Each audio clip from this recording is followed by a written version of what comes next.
Video में स्वागत है।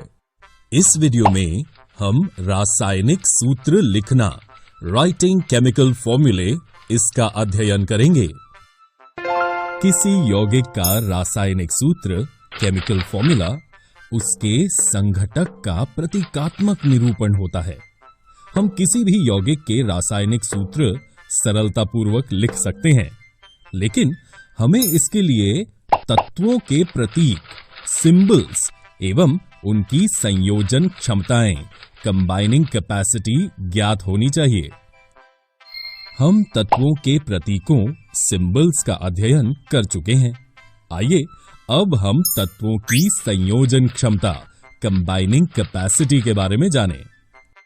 किसी भी तत्व की संयोजन क्षमता, कंबाइनिंग कैपेसिटी, उसकी संयोजकता, वैलेंसी कहलाती है।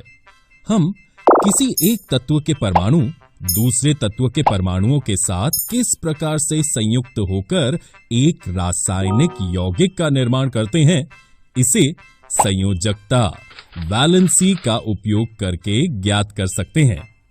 आइए संयोजकता, वैलेंसी को हम एक उदाहरण द्वारा समझें।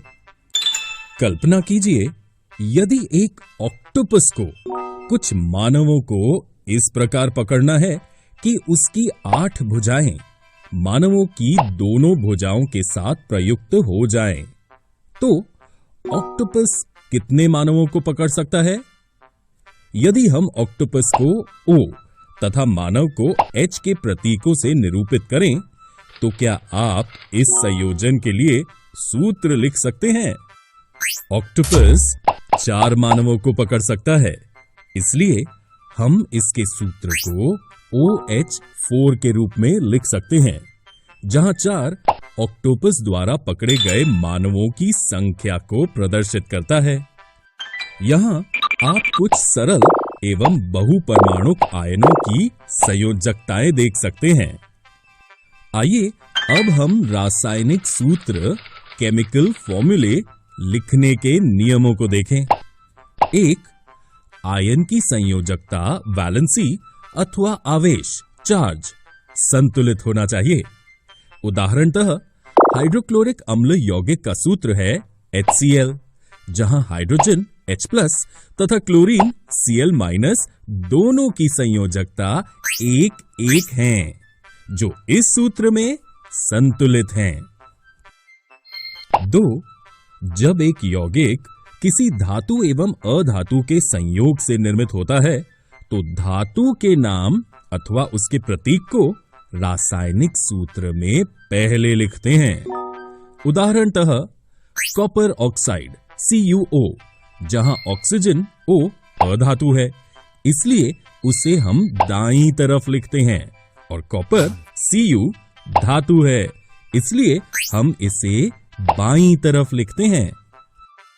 3. बहुपरमाणुक आयनों द्वारा निर्मित यौगिकों में आयन को पहले कोष्टक में रखते हैं, तत्पश्चात अनुपातों को दर्शाने वाली संख्या को लिखते हैं। उदाहरणतः अमोनियम सल्फेट का सूत्र है NH42SO4।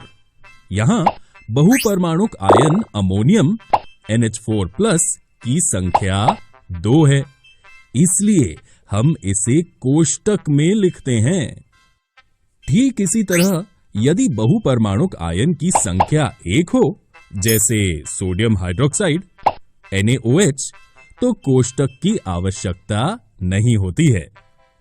आइए अब हम विभिन्न तरह के यौगिकों के सूत्र लिखने का अभ्यास करें। प्रथम हम सरल यौगिकों के सूत्र लिखने के कुछ उदाहरण देखेंगे। 2 भिन्न भिन्न तत्वों से निर्मित सरलतम यौगिकों को द्विअंगी यौगिक, बाइनरी कंपाउंड कहते हैं।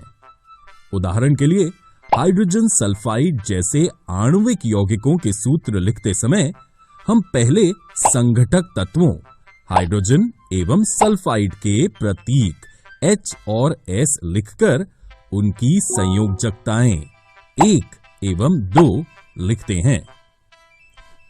तत्पश्चात संयोजित परमाणुओं की संयोजकताओं को क्रॉस ओवर करके इस तरह से H2S अणु सूत्र लिखते हैं। लेकिन यदि यौगिक भिन्न भिन्न तत्वों के आयनों से बना हो तो हम इसका सूत्र कैसे लिखेंगे? आइए इसे एक उदाहरण द्वारा समझें। मैग्नीशियम क्लोराइड यौगिक मैग्नीशियम Mg2+ एवं क्लोराइड Cl- आयनों के संयोजन से बनता है। इसका सूत्र ज्ञात करने के लिए पहले हम धनायन मैग्नीशियम का संकेत Mg2+ लिखते हैं। इसके पश्चात ऋणायन क्लोराइड Cl- लिखते हैं। तत्पश्चात इनके आवेशों को हम आड़ा तिरछा करके हम सूत्र MgCl2 प्राप्त करते हैं। इस प्रकार हम देख सकते हैं कि मैग्नीशियम क्लोराइड के अणु MgCl2 में 2 क्लोराइड आयन Cl- प्रत्येक मैग्नीशियम आयन Mg2+ के लिए होते हैं। ध्यान देने योग्य है कि इस प्रकार के सूत्र में आयनों के आवेशों को नहीं दर्शाया जाता है। आइए अब हम बहुपरमाणुक आयनों वाले यौगिक के सूत्र लिखने के कुछ उदाहरण देखें। जब बहुपरमाणुक आयन वाले यौगिक में एक ही आयन विद्यमान हो तो हम कोष्टक का उपयोग नहीं करते। उदाहरणतः सोडियम कार्बोनेट में एक परमाणु वाले सोडियम आयन Na+ के 2 आयन तथा बहुपरमाणुक कार्बोनेट आयन CO3₂- का एक ही आयन विद्यमान है। इसलिए इसके सूत्र Na2CO3 में बहुपरमाणुक कार्बोनेट CO3₂- आयन को हमने कोष्टक में नहीं लिखा है। जब सूत्र में एक ही आयन के 2 या 2 से अधिक आयन होते हैं तो हम उनके लिए कोष्टक का उपयोग करते हैं। जैसे कैल्शियम हाइड्रोक्साइड का सूत्र कोष्टक के साथ CaOH2 है, न कि यूं ही CaOH2।